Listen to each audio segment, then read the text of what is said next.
Ladies and gentlemen, and Minnesota Vikings fans, buckle up for an exclusive news story that just dropped here on the Minnesota Vikings news channel. Make sure to subscribe to the channel and activate the notification bell from the beginning, and at the end of this video leave your comments for the Vikings. The Minnesota Vikings concluded the year on a note that sent shockwaves through the fan base, facing depth issues and a distinct lack of talent throughout the roster. Despite being ravaged by injuries, he clarified needs for both upcoming training camps and the crucial offseason. With no starting quarterback under contract for next year, the changes made by General Manager Kwesi Adofo-Mensah at that position will define the Minnesota Vikings for the next decade. This sets the stage for what could be the most important offseason for the team in years, possibly even decades.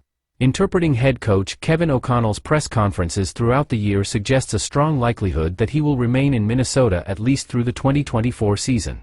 However, there is more to consider, especially giving the head coach his preferred quarterback, an aspect well known to Vikings fans from the Zimmer/Spielman era. If a mutual agreement cannot be reached, a plausible outcome, there is always the project. With the 11th pick, candidates like Michael Penix Jr., Bo Nix, and J.J. McCarthy will likely be on the board. Whether they choose to trade for a prospect like Caleb Williams, Drake May, or Jaden Daniels, they will need someone from the top three to trade for. There is also a scenario where both cousins are re-signed and one quarterback is drafted early by Minnesota. Regardless of which quarterback path they decide on, there is no excuse for the signal caller not to have success. With a solid offensive line, an elite tight end, and arguably the most dynamic receiving duo in the league, success in 2024 should be assured. If the quarterback's concerns weren't enough, the state of the defensive line would have anyone panicking.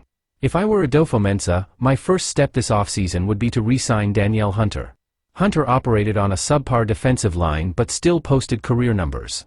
Without him, this is arguably the worst defensive line in the league. After protecting Hunter, the Vikings need another pass rusher, either inside or on the wing. No one else has come close to matching Hunter's pace except Marcus Davenport, who has only played a handful of games this year due to an ankle injury. While there are rotational pieces like Pat Jones, DJ Wonnum, and Khyiris Tonga, they are not starters. With no real capital invested in the defensive line, it will be a recurring problem throughout the season. If I were to coach the defensive line, Danielle Hunter and Harrison Phillips would be the only two players I would feel comfortable with as a starter. This is not ideal. The Vikings need more depth. Running back, the Vikings' least capped position in the entire NFL, looked terrible. Alexander Mattison has failed to score a touchdown all year, and backup Ty Chandler, who took over after Mattison's season-ending ankle injury, has shown flashes, but not enough to solidify himself as a Week 1 starter in 2024. Chandler was a problem in pass protection. While productive on the snaps he received, running and catching the ball, the Vikings clearly need a third down.